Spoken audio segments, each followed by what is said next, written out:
ভালোবাসতেন। আও মুসলমান ইমানদার, আমরা নবীর মোহাব্বত দিলের মধ্যে লালন করতে পারলাম না। কপাল পোড়া মুসলমান।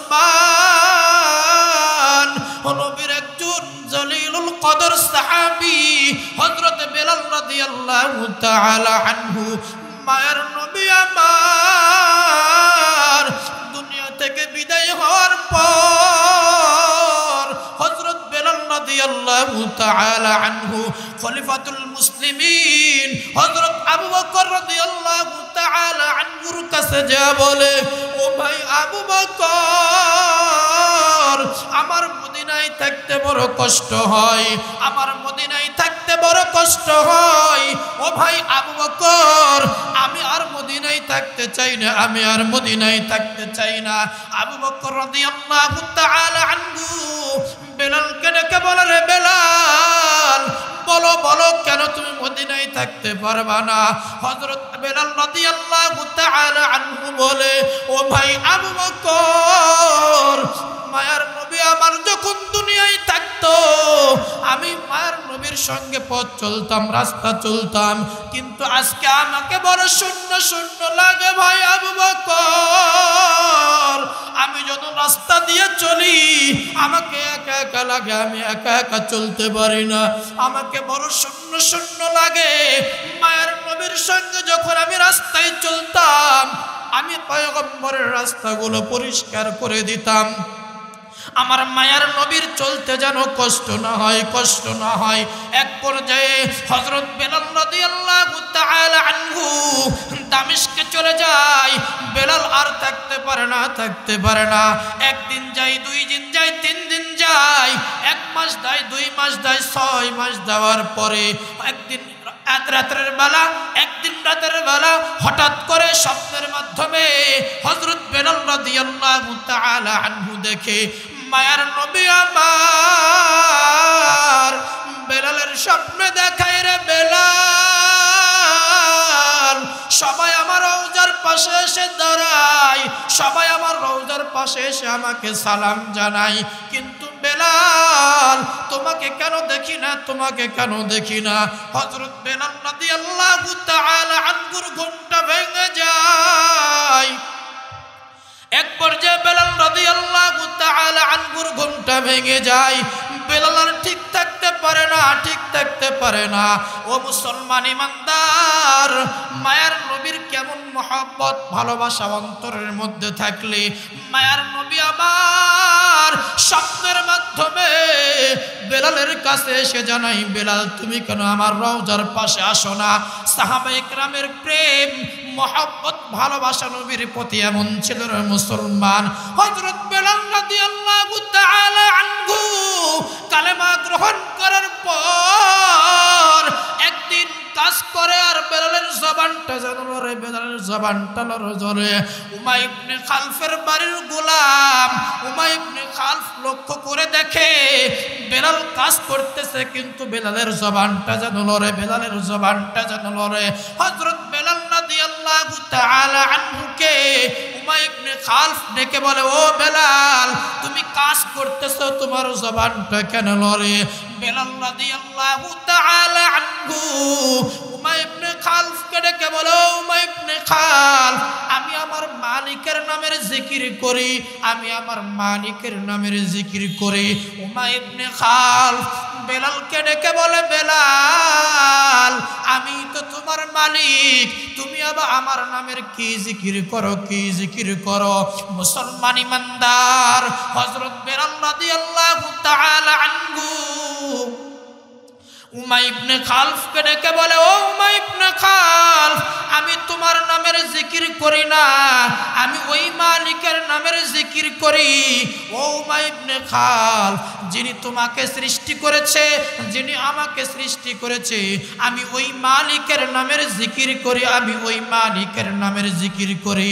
উমাই ইবনে খালফকে ডেকে বলে, উমাই ইবনে খালফ, ওই আসমানটার দিকে তাকাও, ওই জমিনটার দিকে তাকাও, ওই চন্দ্র সূর্য পাহাড় পর্বত যিনি সব কিছু তৈরি করেছেন, ও উমাই ইবনে খাল, আমি ওই মালিকের নামের জিকির করি, আমি ওই মালিকের নামের জিকির করি।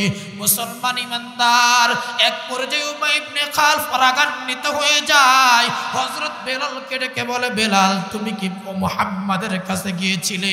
বেলাল রাদিয়াল্লাহু তাআলা আনহু বলে, হ্যাঁ উমাইয়া ইবনে খালফ, আমি বেলাল মুহাম্মাদের কাছে গিয়েছিলাম, তবে আমি মুহাম্মাদের কাছে গিয়ে এমন মধু পেয়েছি রে উমাইয়া, ও উমাইয়া ইবনে খালফ, আমি মুহাম্মাদের কাছে গিয়ে এমন একটা মধু পেয়েছি, আমার দিলের মধ্যে এমন একটা প্রশান্তি পেয়েছি। ও উমাইয়া ইবনে খালফ, আমি তোমাকেও দাওয়াত দিলাম, চলো তুমিও মুহাম্মাদের কাছে চলো।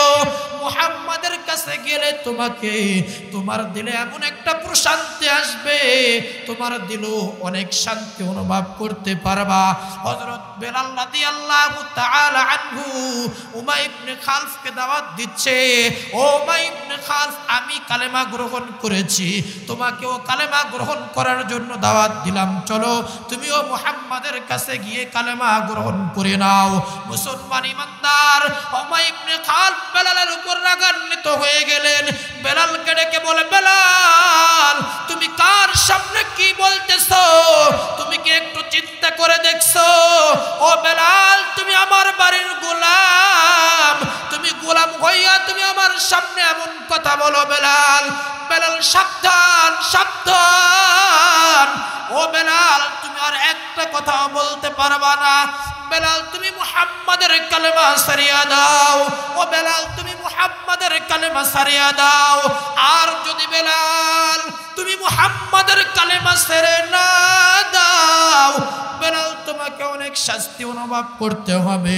বেলাল তোমাকে এখনো সময় আছে, বেলাল তুমি মুহাম্মাদের কালেমা সারিয়া দাও। এক পর্যায়ে হযরত বেলাল রাদিয়াল্লাহু তাআলা আনহু উমাইয়া ইবনে খালফকে ডেকে বলে, রে উমাইয়া ইবনে খালফ, আমি মুহাম্মাদের কালেমা গ্রহণ করেছি, আমি মুহাম্মাদের কালেমা গ্রহণ করার কারণে যেই শান্তি পেয়েছি, ও উমাইয়া ইবনে খালফ তুমিও কালেমা গ্রহণ করিয়া নাও। মুসলমান ইমানদার, হযরত বেলাল রাদিয়াল্লাহু তাআলা আনহু এক পর্যায়ে উমাইয়া ইবনে খালফ রাগান্বিত হয়ে বেলালকে শাস্তি দিতে লাগলেন। পিঠের চামড়াগুলিও হাত পা বাঁধিয়া, হাত পা রশি দিয়া বাঁধিয়া, ও মুসলমান ইমানদার, হাত পা রশি দিয়া বাঁধার পর বেলালকে উটের পায়ের নিচে বাঁধিয়া, রশিগুলো উটের পায়ে বাঁধিয়া উত্তপ্ত গরম বালির উপরে আশ্রাইতে লাগলেন। পিঠের চামড়াগুলো খুলে যায়। এরপরও হযরত বেলাল রাদিয়াল্লাহু তাআলা আনহু জবান থেকে আল্লাহর নামের জিকির ছেড়ে দেয় না। ও মুসলমান ইমানদার, ও নবীর উম্মতের দল, এমন একটা নবীর উম্মত হিসেবে আল্লাহ পাক রব্বুল আলামিন আমাদেরকে দুনিয়ায় পাঠাইছে। এই জন্য মুসলমান যারা নবীকে মুহাব্বত করবে, ভালোবাসবে, যারা নবীকে অনুসরণ করবে, নবীর ইত্তেবা করবে, আল্লাহ পাক রব্বুল আলামিন তাদের জন্য সুসংবাদ দিয়েছে। আল্লাহ তাআলা বলেন, পয়গম্বর তাদেরকে বলে দেন, 2 নম্বর পুরস্কার আমি আল্লাহ তাআলা দিব, তাদের জিন্দেগীর সমস্ত গুনাহগুলো আমি আল্লাহ তাআলা মাফ করে দিব। বলেন সুবহানাল্লাহ। কে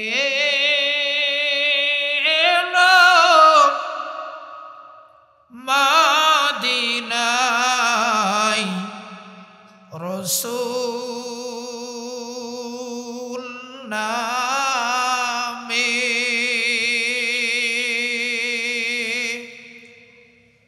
কে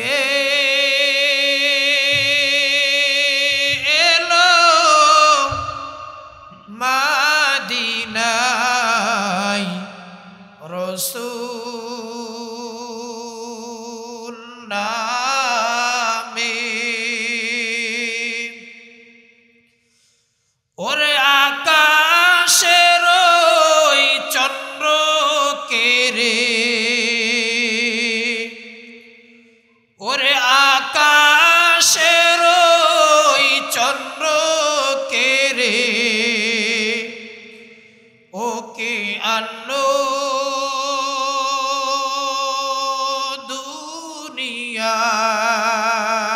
দুনিয়ায় রসূল নামে গলেতে তসবির মালা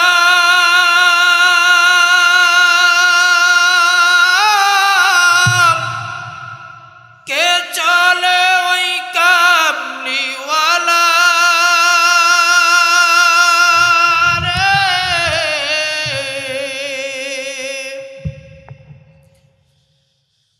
গলেতে তসবির মালা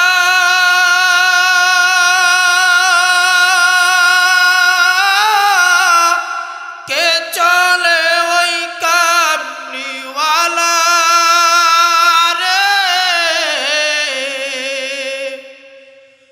ওরে আমার বুকের দরগা তলায় ওরে আমার বুকের দরগা তলায় তারে ডেকে নিয়ে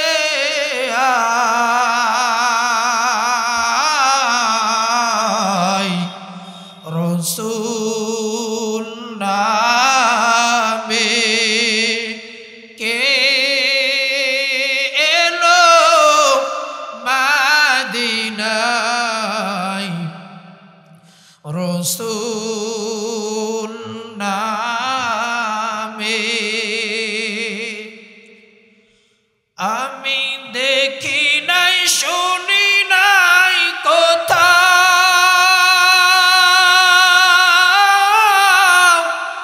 মানসে না সেই মানুষের ব্যথা রে ওরে এমন দরদির কথা ওরে এমন দরদির কথা শুনলে পরাণ জুড়াই রসূল নামে কে এলো মদিনায় রসূল নামে একটু আওয়াজ করে বলুন তো আল্লাহু আকবার। মুসলমান ইমানদারেরা আল্লাহ পাক রব্বুল আলামিন আমাদেরকে এমন একটা পয়গম্বরের উম্মত হিসাবে দুনিয়াতে পাঠাইছে। আমার আপনার পয়গম্বরকে আল্লাহ পাক রব্বুল আলামিন গোটা জাহানের জন্য রহমত স্বরূপ দুনিয়ায় পাঠাইছে।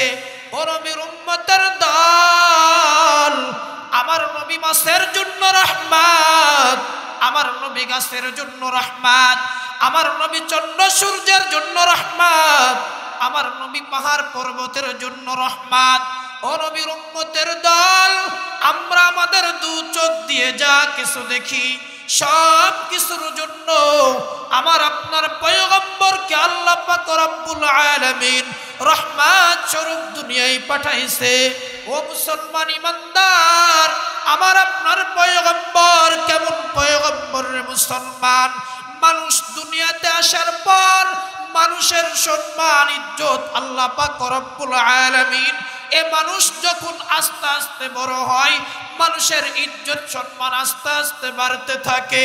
কিন্তু মুসলমান ইমানদার, আমার আপনার পয়গম্বর এমন একজন পয়গম্বর, আমার আপনার পয়গম্বর দুনিয়াতে আসার আগের থেকে আল্লাহ পাক রব্বুল আলামিন আমার আপনার পয়গম্বরের ইজ্জত আর সম্মান দান করেছেন। একটু জবান করে বলুন তো সুবহানাল্লাহ। মুসলমান ইমানদারেরা, আমার আপনার পয়গম্বর কেমন পয়গম্বর রে মুসলমান? ও পদ্মার আড়ালের মা, ও যুবক ভাই, ও বৃদ্ধ বাবারা, একটু দিলের কানটা লাগায় শুনবেন। আমার আপনার পয়গম্বর কেমন পয়গম্বর, আল্লাহ পাক রব্বুল আলামিন কেমন পয়গম্বরের উম্মত হিসেবে আমাদেরকে দুনিয়ায় পাঠাইছে। ও মুসলমান ইমানদার, পয়গম্বর আমার দুনিয়াতে আসার পরে আল্লাহ তাআলা কেমন ইজ্জত কেমন সম্মান দান করেছেন। আল্লাহর পয়গম্বরের চাচা আবু তালেব পয়গম্বরকে ডেকে বলতেছে, পয়গম্বর ও মুহাম্মদ, আমি তোমার ব্যাপারে অনেক কিছুই শুনেছি। মুহাম্মদ, আমি তোমার ব্যাপারে অনেক কিছুই জানি, অনেক কিছুই শুনেছি। পয়গম্বর আমার চাচাকে ডেকে বলে, চাচা বলুন তো আপনি আমার ব্যাপারে কি কি জানেন, একটু আপনার কাছ থেকে শুনতে চাই। আবু তালেব পয়গম্বরকে ডেকে বলে, ও মুহাম্মদ, আল্লাহ পাক রব্বুল আলামিন তোমাকে গোটা জাহানের রহমত স্বরূপ দুনিয়ায় পাঠাইছে।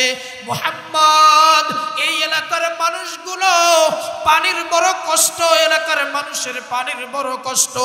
এলাকার মানুষগুলো ওই গভীর কূপ থেকে কষ্ট করে রশি দিয়ে পানি উঠিয়ে ব্যবহার করতে হয়।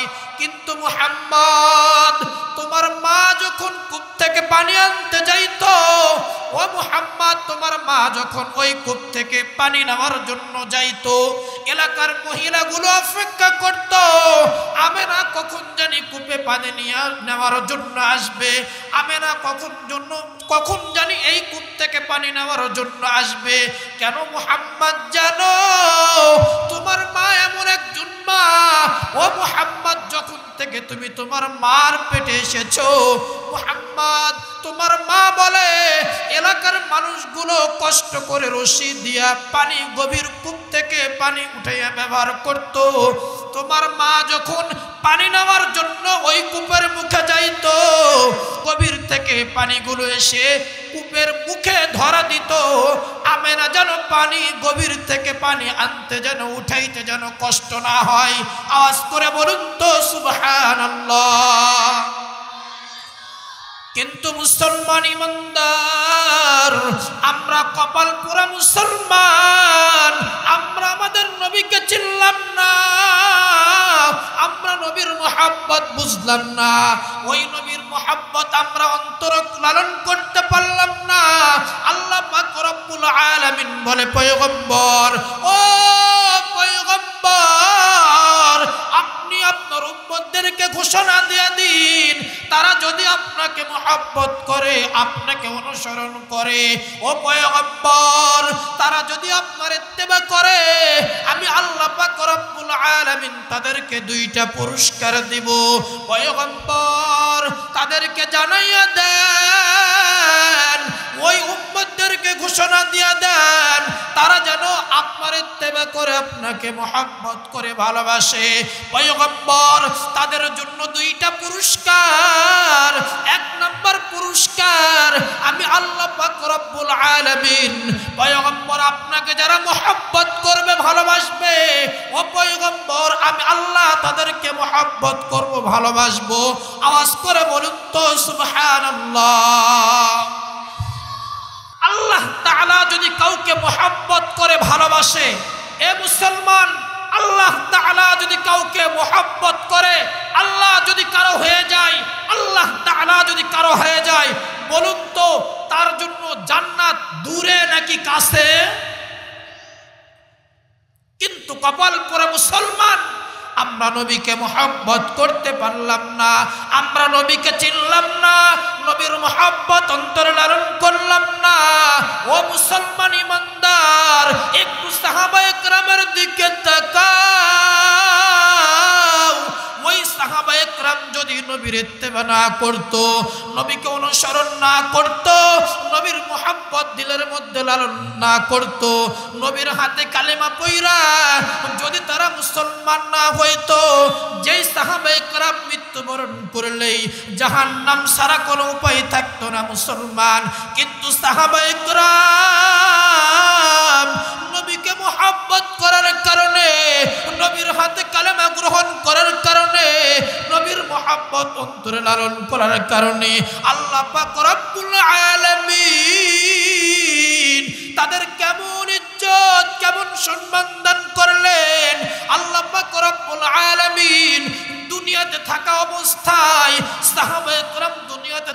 অবস্থায় 10 জন সাহাবীকে আল্লাহ পাক রব্বুল আলামিন জান্নাতের সুসংবাদ দান করেছে। বলেন সুবহানাল্লাহ। ও মুসলমান ইমানদার, সাহাবায়ে কেরাম নবীকে কেমন মহব্বত করতেন, ভালোবাসতেন। আও মুসলমান ইমানদার, আমরা নবীর মহব্বত দিলের মধ্যে লালন করতে পারলাম না। কপাল পোড়া মুসলমান। নবীর একজন জলিলুল কদর সাহাবী হযরত বেলাল রাদিয়াল্লাহু তাআলা আনহু, মায়ের নবী আমার দুনিয়া থেকে বিদায় হওয়ার পর হযরত বেলাল রাদিয়াল্লাহু তাআলা আনহু খলিফাতুল মুসলিমিন হযরত আবু বকর রাদিয়াল্লাহু তাআলা আনহুর কাছে যা বলে, ও ভাই আবু বকর, আমার মদিনায় থাকতে বড় কষ্ট হয়, আমার মদিনায় থাকতে বড় কষ্ট হয়। ও ভাই আবু বকর, আমি আর মদিনায় থাকতে চাই না, আমি আর মদিনায় থাকতে চাই না। আবু বকর রাদিয়াল্লাহু তাআলা আনহু বেলালকে ডেকে বলে, রে বেলাল, বলো বলো কেন তুমি মদিনায় থাকতে পারবা না? হযরত বেলাল রাদিয়াল্লাহু তাআলা আনহু বলে, ও ভাই আবু বকর, মায়ার নবী আমার যখন দুনিয়ায় থাকতো আমি মায়ার নবীর সঙ্গে পথ চলতাম, রাস্তা চলতাম, কিন্তু আজকে আমাকে বড় শূন্য শূন্য লাগে ভাই আবু বকর। আমি যত রাস্তা দিয়ে চলি আমাকে একা একা লাগে, আমি একা একা চলতে পারি না, আমাকে বড় শূন্য শূন্য লাগে। মায়ের নবীর সঙ্গে যখন আমি রাস্তায় চলতাম আমি পয়গম্বরের রাস্তাগুলো পরিষ্কার করে দিতাম, আমার মায়ার নবীর চলতে যেন কষ্ট না হয়, কষ্ট না হয়। এক পর্যায়ে হযরত বেলাল রাদিয়াল্লাহু তাআলা আনহু দামেস্কে চলে যায়। বেলাল আর থাকতে পারে না, থাকতে পারে না। একদিন যায়, 2 দিন যায়, 3 দিন যায়, 1 মাস যায়, 2 মাস যায়, 6 মাস যাওয়ার পরে একদিন রাতের বেলা, একদিন রাতের বেলা হঠাৎ করে স্বপ্নের মাধ্যমে হযরত বেলাল রাদিয়াল্লাহু তাআলা আনহু দেখে মায়ার নবী আমার বেলালের স্বপ্নে দেখায়, রে বেলাল,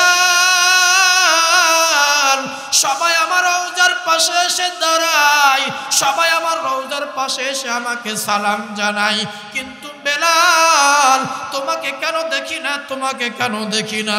হযরত বেলাল রাদিয়াল্লাহু তাআলা আনহুর ঘুমটা ভেঙে যায়। এক পর্যায়ে বেলাল রাদিয়াল্লাহু তাআলা আনহুর ঘুমটা ভেঙে যায়। বেলাল আর ঠিক থাকতে পারে না, ঠিক থাকতে পারে না। ও মুসলমান ইমানদার, মায়ার নবীর কেমন মহব্বত ভালোবাসা অন্তরের মধ্যে থাকলে মায়ার নবী আবার স্বপ্নের মাধ্যমে বেলালের কাছে এসে জানাই, বেলাল তুমি কেন আমার রওজার পাশে আসো না? সাহাবায়ে কেরামের প্রেম মহব্বত ভালোবাসা নবীর প্রতি এমন ছিল রে মুসলমান। হযরত বেলাল রাদিয়াল্লাহু তাআলা আনহু কালেমা গ্রহণ করার পর একদিন কাজ করে আর বেলালের জবানটা জানো রে, বেলালের জবানটা নড়ে। উমাইয়া ইবনে খালফের বাড়ির গোলাম উমাইয়া ইবনে খালফ লক্ষ্য করে দেখে বেলাল কাজ করতেছে, কিন্তু বেলালের জবানটা জানো নড়ে, বেলালের জবানটা জানো নড়ে। হযরত বেলাল রাদিয়াল্লাহু তাআলা আনহুকে উমাইয়া ইবনে খালফ ডেকে বলে, ও বেলাল, তুমি কাজ করতেছো, তোমার জবানটা কেন নড়ে? বেলাল রাদিয়াল্লাহু তাআলা আনহু উমাইয়া ইবনে খালফকে ডেকে বলে, ও উমাইয়া ইবনে খালফ, আমি আমার মালিকের নামের জিকির করি, আমি আমার মালিকের নামের জিকির করি। উমাইয়া ইবনে খালফ বেলালকে ডেকে বলে, বেলাল, আমি তো তোমার মালিক, তুমি আবার আমার নামের কি জিকির করো, কি জিকির করো? মুসলমান ইমানদার, হযরত বেলাল রাদিয়াল্লাহু তাআলা আনহু উমাইয়া ইবনে খালফকে ডেকে বলে, ও উমাইয়া ইবনে খালফ, আমি তোমার নামের জিকির করি না, আমি ওই মালিকের নামের জিকির করি। ও উমাইয়া ইবনে খালফ, যিনি তোমাকে সৃষ্টি করেছে, যিনি আমাকে সৃষ্টি করেছে, আমি ওই মালিকের নামের জিকির করি, আমি ওই মালিকের নামের জিকির করি। উমাইয়া ইবনে খালফকে ডেকে বলে, উমাইয়া ইবনে খালফ, ওই আসমানটার দিকে তাকাও, ওই জমিনটার দিকে তাকাও, ওই চন্দ্র সূর্য পাহাড় পর্বত যিনি সব কিছু তৈরি করেছেন, ও উমাইয়া ইবনে খালফ, আমি ওই মালিকের নামের জিকির করি, আমি ওই মালিকের নামের জিকির করি। মুসলমান ইমানদার, এক পর্যায়ে উমাইয়া ইবনে খালফ রাগান্বিত হয়ে যায়। হযরত বেলালকে ডেকে বলে, বেলাল, তুমি কি মুহাম্মাদের কাছে গিয়েছিলে? বেলাল রাদিয়াল্লাহু তাআলা আনহু বলে, হ্যাঁ উমাইয়া ইবনে খালফ, আমি বেলাল মুহাম্মাদের কাছে গিয়েছিলাম, তবে আমি মুহাম্মাদের কাছে গিয়ে এমন মধু পেয়েছি রে উমাইয়া, ও উমাইয়া ইবনে খালফ, আমি মুহাম্মাদের কাছে গিয়ে এমন একটা মধু পেয়েছি, আমার দিলের মধ্যে এমন একটা প্রশান্তি পেয়েছি। ও উমাইয়া ইবনে খালফ, আমি তোমাকেও দাওয়াত দিলাম, চলো তুমিও মুহাম্মাদের কাছে চলো। মুহাম্মাদের কাছে গেলে তোমাকে, তোমার দিলে এমন একটা প্রশান্তি আসবে, তোমার দিলেও অনেক শান্তি অনুভব করতে পারবা।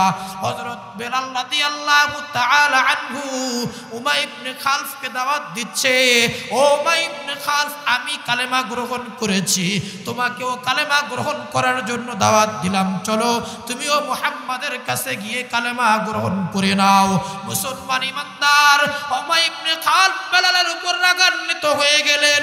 বেলালকে ডেকে বলে, বেলাল, তুমি কার সামনে কি বলতেছো? তুমি কি একটু চিন্তা করে দেখছো? ও বেলাল, তুমি আমার বাড়ির গোলাম, তুমি গোলাম হইয়া তুমি আমার সামনে এমন কথা বলো? বেলাল, বেলাল, সাবধান সাবধান। ও বেলাল, তুমি আর একটা কথা বলতে পারবা না। বেলাল, তুমি মুহাম্মাদের কালেমা সারিয়া দাও। ও বেলাল, তুমি মুহাম্মাদের কালেমা সারিয়া দাও। আর যদি বেলাল তুমি মুহাম্মাদের কালেমা ছেড়ে না দাও, বেলাল তোমাকে অনেক শাস্তি অনুভব করতে হবে। বেলাল, তোমাকে এখনো সময় আছে, বেলাল তুমি মুহাম্মাদের কালেমা সারিয়া দাও। এক পর্যায়ে হযরত বেলাল রাদিয়াল্লাহু তাআলা আনহু উমাইয়া ইবনে খালফকে ডেকে বলে, রে উমাইয়া ইবনে খালফ, আমি মুহাম্মাদের কালেমা গ্রহণ করেছি, আমি মুহাম্মাদের কালেমা গ্রহণ করার কারণে যেই শান্তি পেয়েছি, ও উমাইয়া ইবনে খালফ, তুমিও কালেমা গ্রহণ করিয়া নাও। মুসলমান ইমানদার, হযরত বেলাল রাদিয়াল্লাহু তাআলা আনহু এক পর্যায়ে উমাইয়া ইবনে খালফ রাগান্বিত হয়ে বেলালকে শাস্তি দিতে লাগলেন।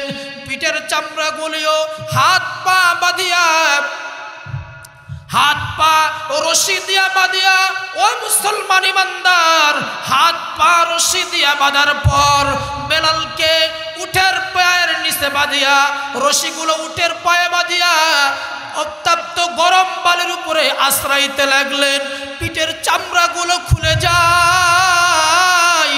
এরপরও হযরত বেলাল রাদিয়াল্লাহু তাআলা আনহু জবান থেকে আল্লাহর নামের জিকির ছেড়ে দেয় না। ও মুসলমান ইমানদার, ও নবীর উম্মতের দল, এমন একটা নবীর উম্মত হিসেবে আল্লাহ পাক রব্বুল আলামিন আমাদেরকে দুনিয়ায় পাঠাইছে। এই জন্য মুসলমান যারা নবীকে মুহাব্বত করবে, ভালোবাসবে, যারা নবীকে অনুসরণ করবে, নবীর ইত্তেবা করবে, আল্লাহ পাক রব্বুল আলামিন তাদের জন্য সুসংবাদ দিয়েছে।